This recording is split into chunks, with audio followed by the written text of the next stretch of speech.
So are you really excited about a new year? Or are you feeling a little bit cynical about it all? Like maybe you've let yourself down too many times to count and you're like, what's the point? I'm kind of scared to shoot for anything. I'm kind of scared to make any big goals or any big plans. I can relate. It's hard to let ourselves down. It's hard when we fire ourselves up to do something and we just don't quite accomplish it. But I want to show you a couple of things that my husband and I do every year when we plan. Let's just plan together. I want you to forget all that. I want to show you a way to really gain a lot of energy by making progress. Instead of thinking about like goals to accomplish, I want you to think about like, what can I make progress on this year?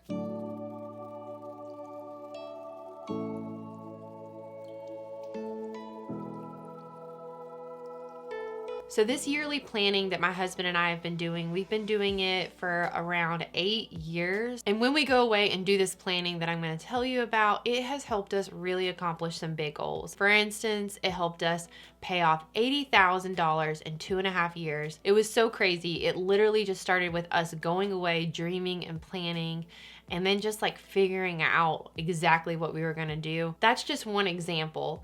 Maybe you've got some big things you want to accomplish. Maybe you want to pay off debt. Maybe you want to get on the same page with your husband and plan some big plans. Or maybe it's just you and you really want to make progress on your health.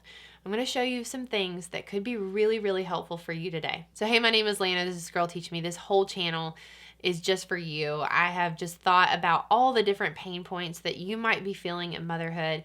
And so hopefully you will find some videos that will help you on that motherhood journey. So make sure to hit subscribe, hit the bell. It'll let you know when a new video is ready for you. Okay, so the first one is to consider getting away. Now, I know you might be like, Lana, I cannot get childcare. I cannot get anybody to keep my kids overnight. Okay, I've got some other ideas for that.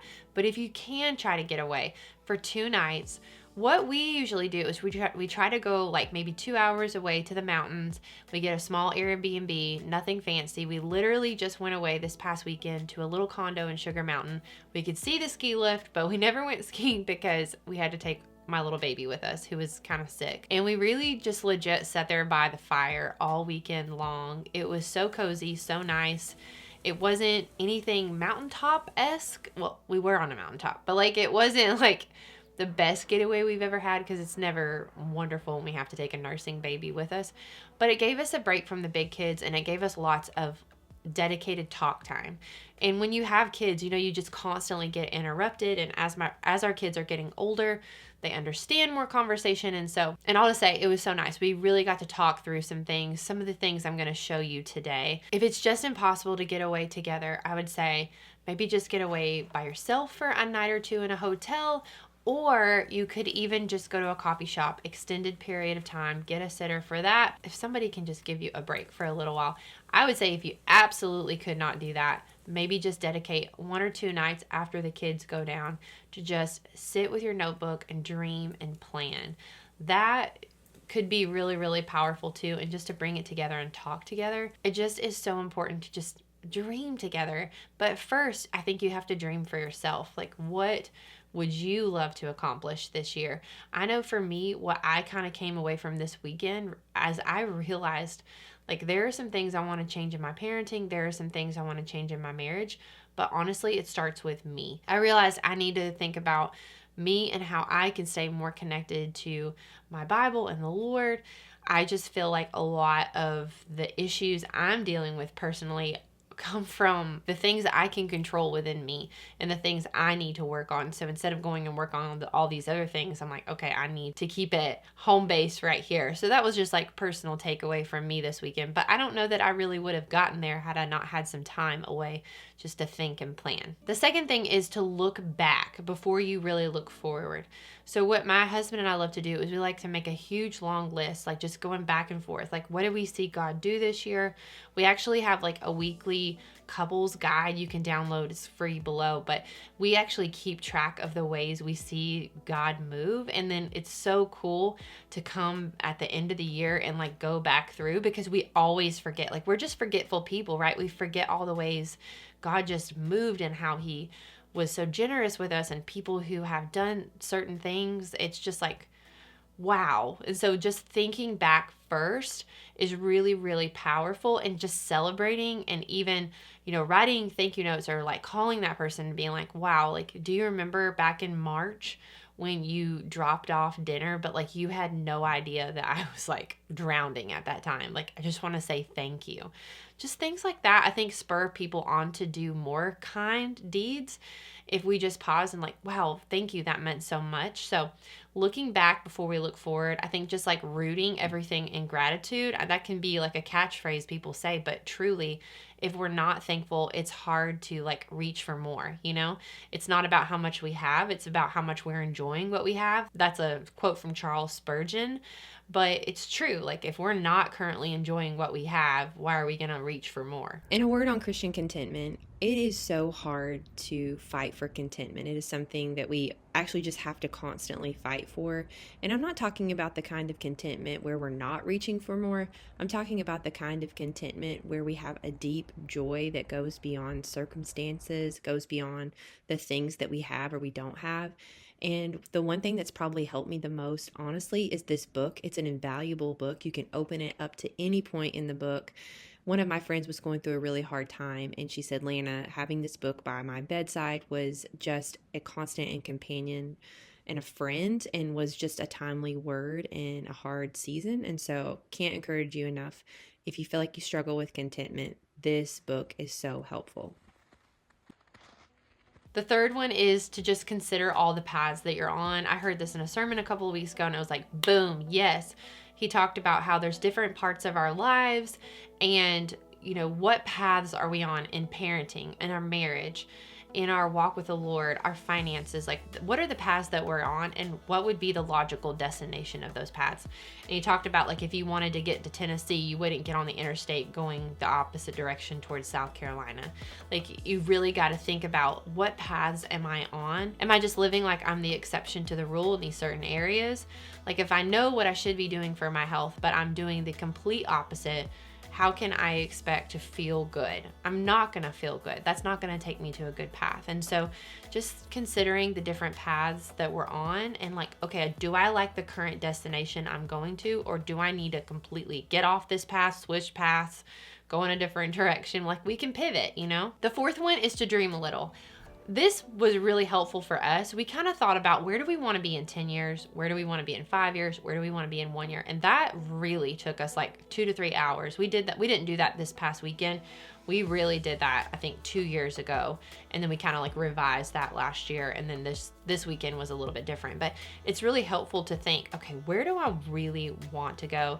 And it's really funny, an author, Donald Miller, in a book, Hero on a Mission, he kind of lays out a framework for this. But he tells you to like title that year like it's a movie, and that was really funny. But he's like, it helps you like step into a story you're excited about. So if you could title this next year anything, what would be the movie title for it? It's a fun practice if you think about it.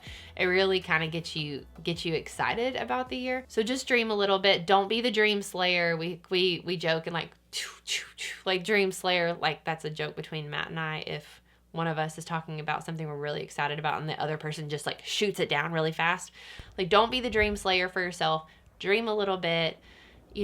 We can make progress. Of course, it is not going to happen really fast. Nothing that happens fast really isn't worth any count, honestly. It usually goes away just as fast, but I think we can make progress, especially if we think about who we want to be in 10 years. Sometimes it's not so much what we want to do, but making plans that force us to become the kind of person that we want to be, right? In 10 years and 5 years and 1 year. And then we can like make baby steps towards that. And the last one is to stop starting and start finishing. Maybe it's not so much a new path. Maybe you need to finish a path. Maybe there's something that you started in the past and you tucked it away, and maybe you need to bring it back out and revive it. Maybe you know what you ought to be doing with your health, but maybe you just need to get back on it. Maybe you used to lift weights and you haven't lifted weights in a long time. Maybe it's just getting back into it. Like, yeah, it's going to be hard to get back where you were, but that's okay. Like, just starting. And so just starting again on something that you started before. So stop starting and start finishing. It may speak to you, it may not, but there may have been some cool things you've already started that you just need to finish. I want to finish up by saying that it's not so much about the goals that we're accomplishing, it's about the progress. Making progress towards our goal is honestly one of the most exhilarating feelings that we can have. It will get you out of bed in the morning if you feel like you have something big to live for and you can see that needle moving ever so slightly. Slow, slow, slow. I mean, even for me with this YouTube channel, I've been at it for, gosh, over 4 years now. And it's been slow. Like, some people really, really grow on YouTube. It hasn't grown that fast, and that's okay because it's not really about me. My whole goal is to help you. And if I'm helping other people through setting up my camera at nap time, that's amazing. Praise the Lord. But it's just progress. Like, it's just fun for me to feel like I'm making progress. And so what is it for you? What do you feel like you could just make a little bit of progress on this year and it would feel so good? Is it losing weight? Is it reading books? Is it saving money? Is it paying off debt? Is it growing closer with your spouse? Is it learning how to do some new skill like sourdough? Like, you name it, the sky is the limit on what you can make progress on this year if you just have a little bit of intentional planning. I also do a weekly email you don't want to miss. It comes out every Friday. It's called Ideas for Intentionality. Totally free. You can sign up down below. But like, I just send you out a weekly nudge to stay as intentional in your life. I even count it down throughout I count it up throughout the year. So it's like, if it's the 48th week of the 52 weeks, it's 48 over 52. And then like 3 ideas for intentionality.